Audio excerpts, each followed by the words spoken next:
फिर से एक बार स्वागत है मेरा YouTube चैनल अभ्यास.com पर। आइए आज समझते हैं समांतर श्रेणी 10वीं कक्षा का यह एक चैप्टर 5 है। तो इससे पहले वाले वीडियो में हम लोग समझे थे कि समांतर श्रेणी है क्या, इसके पद को हम कैसे दिखाते हैं और लिखे गए संख्या को हम कैसे चेक करते हैं कि वह संख्या समांतर श्रेणी में है या नहीं है। तो आज के इस वीडियो में हम लोग सीखेंगे कि किसी भी समांतर श्रेणी के पदों को हम कैसे ज्ञात करते हैं। तो आइए शुरू करते हैं कि हम कैसे जान पाएंगे कि किसी भी समांतर श्रेणी के पद को हमको कैसे निकालना है।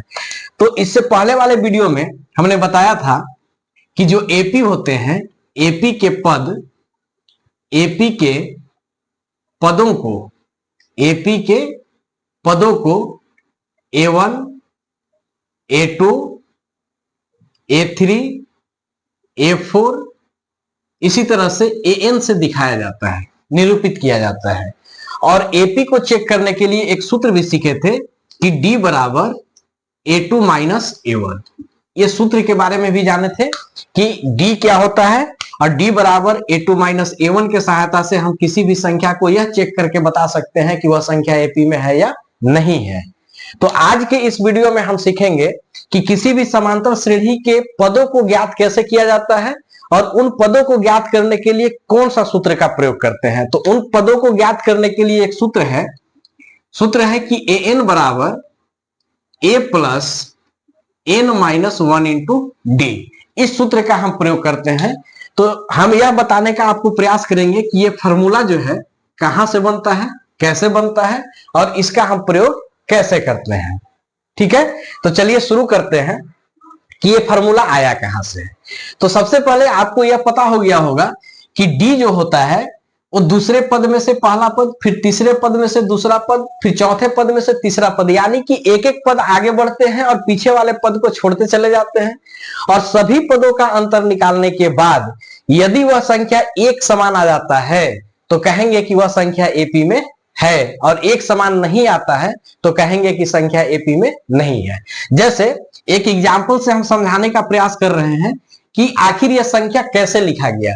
अगर मान लीजिए कि पहला संख्या 10, फिर लिखा गया 20, फिर यहां 30, फिर 40, तो अगर आपसे पूछा जाएगा कि अगला संख्या क्या होगा तो बिना देर किए आराम से आप बता सकते हैं कि अगला संख्या 50 होगा। इसके अगला संख्या कितना होगा? 60। क्यों बता पा रहे हैं? क्योंकि देख रहे हैं कि जब शुरू से जितना संख्या लिखा हुआ है इन सबों में 10-10 का अंतर है, यानी कि पीछे वाला संख्या में 10 जोड़ दे रहे हैं तो आगे वाला संख्या हम प्राप्त हो जा रहा है। जैसे पहला संख्या 10 है तो 10 में 10 जोड़ दिए तो कितना आ गया? 20। दूसरा संख्या 20 है, 20 में फिर 10 जोड़ दिए तो कितना आ गया? 30। फिर तीसरा संख्या 30 है, इसमें भी 10 जोड़ दिए तो कितना आ गया? अगला चौथा संख्या आ गया 40। फिर इसमें 10 जोड़ दिए तो कितना आ गया? 50। फिर इसमें 10 जोड़ दिए तो कितना आ गया? 60।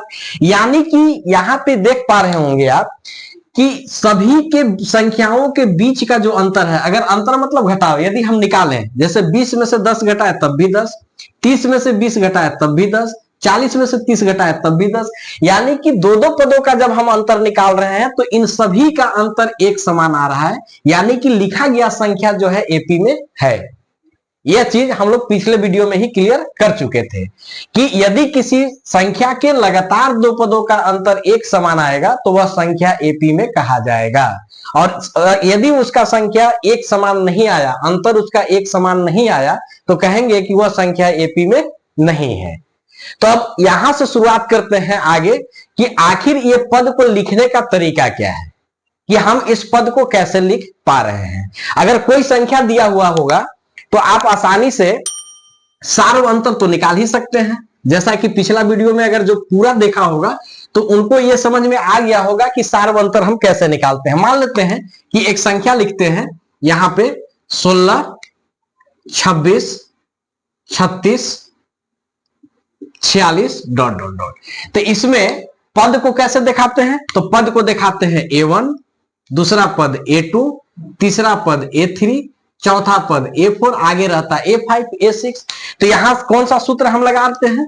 D बराबर, चेक करने के लिए D बराबर सूत्र लिखते हैं A2 माइनस A1। तो यहां दूसरा पद देख रहे हैं कि 26 है और माइनस पहला पद है 16, तो 26 में से 16 घटा देंगे तो आ जाएगा 10। फिर निकालेंगे डी।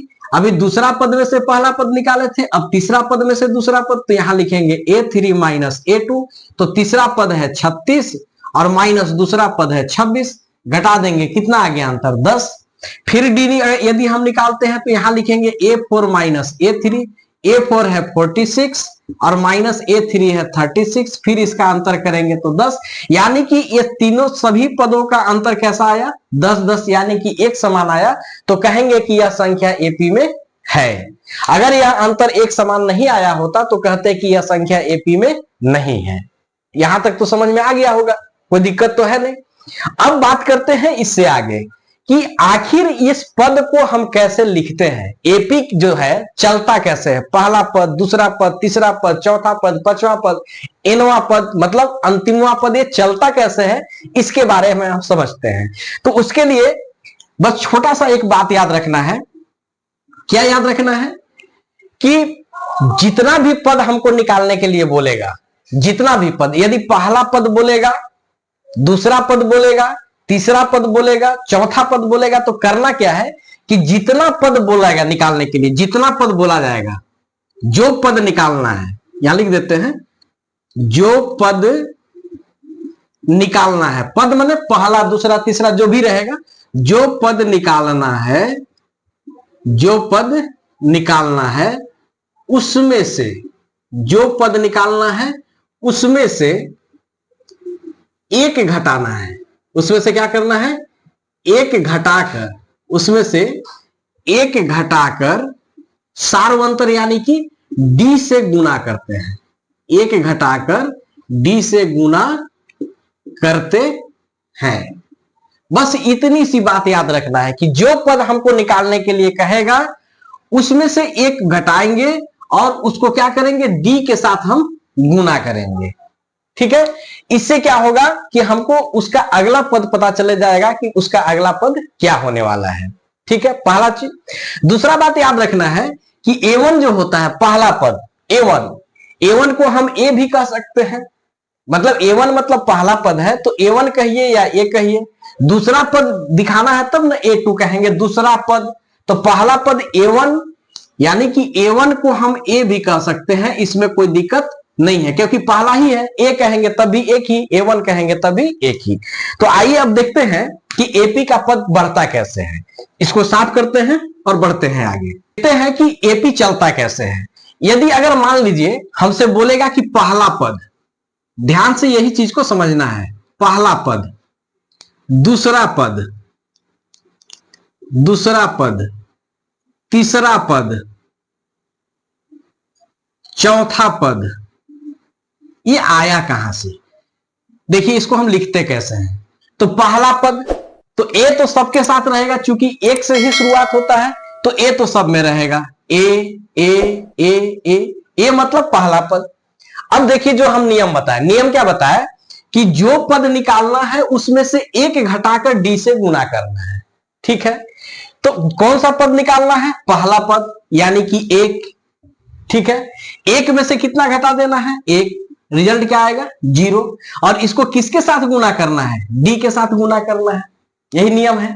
तो आइए देखते हैं इसको हम लिखते कैसे। जैसे पहला पद है तो ए प्लस, पहला पद मतलब एक, एक में से एक घटाएंगे, एक में से एक घटाएंगे। जितना पद पूछा है तो पहला पद पूछा है एक, उसमें से कितना घटा देना है? एक। और किसके साथ गुना करना है? तो गुना करना है हमको डी के साथ। ठीक, दूसरा पद तो ए है, यहां दूसरा पद है तो जितना पद पूछा है, दूसरा पद पूछा है तो दो में से कितना घटाएंगे? एक। और किसके साथ गुना करेंगे? डी के साथ गुना करेंगे। यहां तीसरा पद है तो यहां लिखेंगे 3, इसमें से घटाएंगे एक, गुना करेंगे डी के साथ। यहां चौथा पद है तो लिखेंगे 4, घटाएंगे एक और गुना करेंगे डी के साथ। यानी कि जितना पद हमसे पूछेगा उसमें से एक घटाना है और डी के साथ गुना कर देना है। तो जब इसको हम हल करेंगे तो हमको क्या प्राप्त होगा? देखिए ए का ए प्लस, एक में से एक जाएगा तो 0 और गुना डी। ठीक हो गया।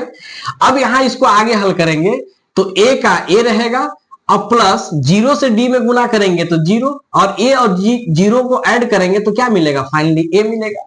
इसका मतलब ये समझ में आ गया कि इसका पहला पद यानी कि A1 को हम ए कह सकते हैं, कोई दिक्कत है नहीं इसमें। क्लियर है?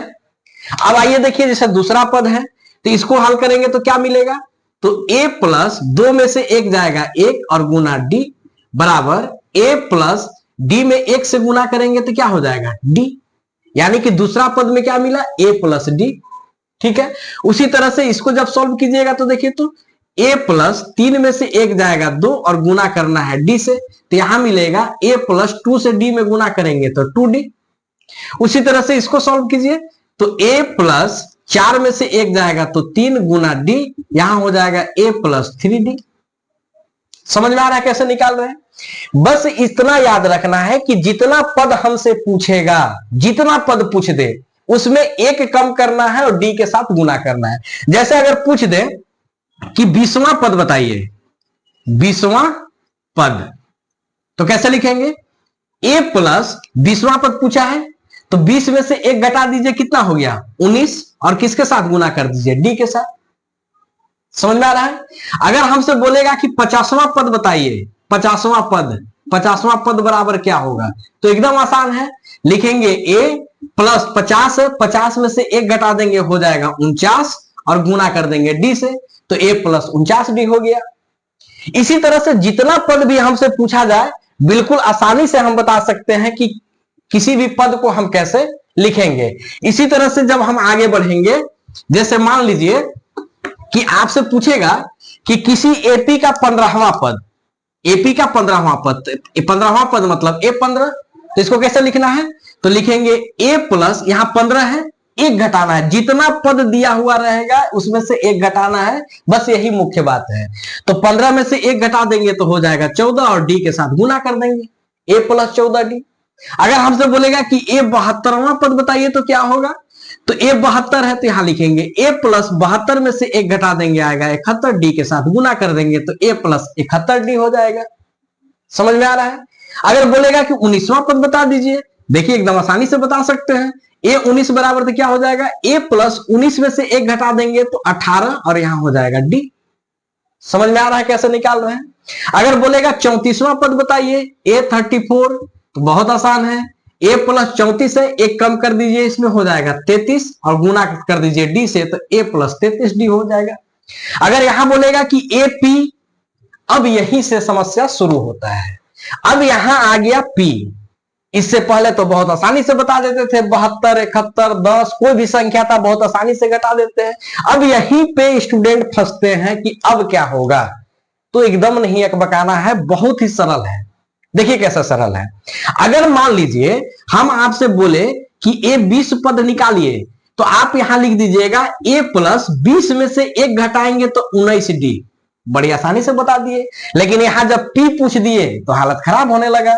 यही हालत नहीं खराब होना चाहिए। कॉन्सेप्ट समझिए क्या है कॉन्सेप्ट, इसको हम क्या बताएं, नियम, इसको साफ कर दीजिए। नियम हम बताएं कि देखिए जितना पद पूछेगा उसमें से 1 घटाना है, जितना पद पूछेगा उसमें से 1 को घटा देना है। तो भाई 20 पूछा है ना, तो हम 20 में से 1 घटा के d के साथ गुना तो कर सकते हैं। यहां पे 20 में से कितना घटा देंगे, 1 घटा देंगे और d के साथ गुना कर दिए। अब चूंकि इसको हम a प्लस 19d इसलिए लिख पा रहे हैं क्योंकि संख्या में से संख्या घट जा रहा है, तो वहां समस्या नहीं हो रहा है, क्योंकि 20 में से हम 1 घटा देंगे। यहां समस्या क्या हो रहा है, यहां p आ गया, यही सिर का दर्द है, दर्द नहीं है, कॉन्सेप्ट समझना है। यहां p आ गया तो क्या हुआ, कुछ नहीं। देखिए इसको कैसे लिखेंगे, a प्लस जितना दिया हुआ है, जो हमसे पूछा p पूछा है, तो यहां लिखेंगे p, इसमें से घटाएंगे 1 और d के साथ गुना कर दिए। क्या समस्या है, यहां चूंकि संख्या है तो संख्या से संख्या तो घट जाएगा, 20 में से 18 घट जाएगा ना, 20 में से 1 घटा सकते हैं, 20 में से 18 घटा सकते हैं, 20 में से 17 घटा सकते हैं। लेकिन समस्या ये आ जाएगा कि जब संख्या दिया ही हुआ नहीं रहेगा, वहीं पे बच्चे फंसते हैं, तो वहां फंसना नहीं है, बस कॉन्सेप्ट समझना है। अगर यहाँ पे बोल देगा कि a 36, तो बड़ी हंसते हंसते बता देंगे a प्लस 36 है, तो यहां हो जाएगा 35d। 35 का है कि 36 में से 1 घटा दिए तो 35 हो गया। अब यहाँ पे आ जाए कि a क्यू बराबर बताइए तो क्या होगा, अब हो गया परेशानी, एकदम नहीं अकबकाना है। क्यू है ना, तो है नहीं, तो क्यू है तो देखिए a प्लस, यहां क्यू है तो क्यू माइनस 1 और गुना d। मतलब यहां पे बस ये ध्यान रखना है कि जो भी दिया हुआ रहे, यहां जो भी दिया हुआ रहेगा वही चीज को यहां लिखना है और एक उसमें से घटा देना है। बस यही कॉन्सेप्ट है इसका कि कुछ भी दिया हुआ रहे उसमें से एक घटाना है, डी के साथ गुना करना है, हमारा काम हो जाएगा। अगर यहां बोलेगा कि ठीक है बहुत एपी के जानकार हो, बताओ अगर यहां दिया हुआ रहेगा ए राम, हाँ मान लो ए राम दिया हुआ रहेगा, तब कुछ नहीं है भाई, ए का ए जो यहां दिया हुआ है, जो राम मोहन सोहन कुछ भी दिया हुआ रहेगा, बस टांगो इसको यहां ले आओ, लिख दो राम और घटाओ एक और गुना कर दिए डी से, कहानी खत्म। बस यही कॉन्सेप्ट है इसका, समझ में आ रहा है। अगर यहां पे बोल दे कि ए आर बराबर बता दीजिए क्या होगा, ए आर, तो एकदम नहीं अकबकाना है, ए प्लस यहां जो है टांग लो इसको, आर माइनस एक और गुना कर दो डी के साथ, हमारा कंप्लीट हो गया। लिख दिए ए आरवा पद कितना होगा, तो a plus r minus one into d, चुटकी में बता सकते हैं। बस कॉन्सेप्ट क्या है कि जो दिया हुआ रहेगा उसमें से एक घटा के डी से गुना कर देंगे, समझ आ गया। अगर बोलेगा कि ए एस बता दो, ए एस क्या होगा, तो यहां हो जाएगा ए प्लस क्या दिया हुआ है एस, एस को टांगो यहां, एस में से एक घटाओ और डी के साथ गुना कर दो, ए एसवां पद क्या हो जाएगा, तो a plus s minus one into d हो जाएगा। यदि पूछ दे आपसे कि ए एन बराबर बता दो बाबू क्या होगा, कुछ नहीं है, ए प्लस यहां एन दिया हुआ है, टांगो इसको एक घटाओ और डी के साथ गुना करो, तो यहां मिल गया ए एन बराबर a plus n minus one into d. यही फॉर्मूला हमको सीखना था, यही फॉर्मूला हमको जानना था कि आखिर आया कहां से। ए एन बराबर क्या होता है, a plus n minus one into d. उम्मीद करते हैं कि आपको समझ में आ गया होगा कि आखिर ये आया कैसे। अब एक चीज और जानना है कि आखिर ये जो चार टर्म अलग अलग हैं इनके नाम क्या है, ठीक है। तो देखिए यहां है ए एन, तो ए एन को बोलते हैं अंतिम पद, अंतिम पद पहला। फिर आ गया ए को बोलते हैं प्रथम पद, प्रथम पद। फिर आ गया एन, एन मतलब होता है पद, पहला पद दूसरा पद तीसरा पद। उसके बाद है डी, डी को बोलते हैं सार्व अंतर, डी को क्या बोलते हैं, सार्व अंतर। तो अब हम उम्मीद ये कर सकते हैं आप लोगों से कि अब आप ये सूत्र को रटेंगे नहीं। कॉन्सेप्ट यदि समझ में आ गया होगा कि ए एन बराबर a plus n minus one d कहां से आया, तो आपको रटने का कोई जरूरत नहीं है। आपको समझ में आ गया होगा कि ए एन बराबर a plus n minus one d होता क्या है। अब एक और कॉन्सेप्ट है इसका कि ये देखिए ये सूत्र में चार अलग अलग टर्म है, एन अंतिम पद, ए प्रथम पद, एन पद, डी सार्वंतर। तो कभी भी क्वेश्चन इसमें पूछेगा तो इस सूत्र से केवल चार प्रकार के ही क्वेश्चन पूछे जा सकते हैं, पांचवा कोई प्रकार नहीं है, केवल चार प्रकार। क्या करेगा, किसी में एन हटा देगा तो ए एन डी दिया हुआ रहेगा, किसी में ए हटा देगा तो ए एन एन और डी दे देगा।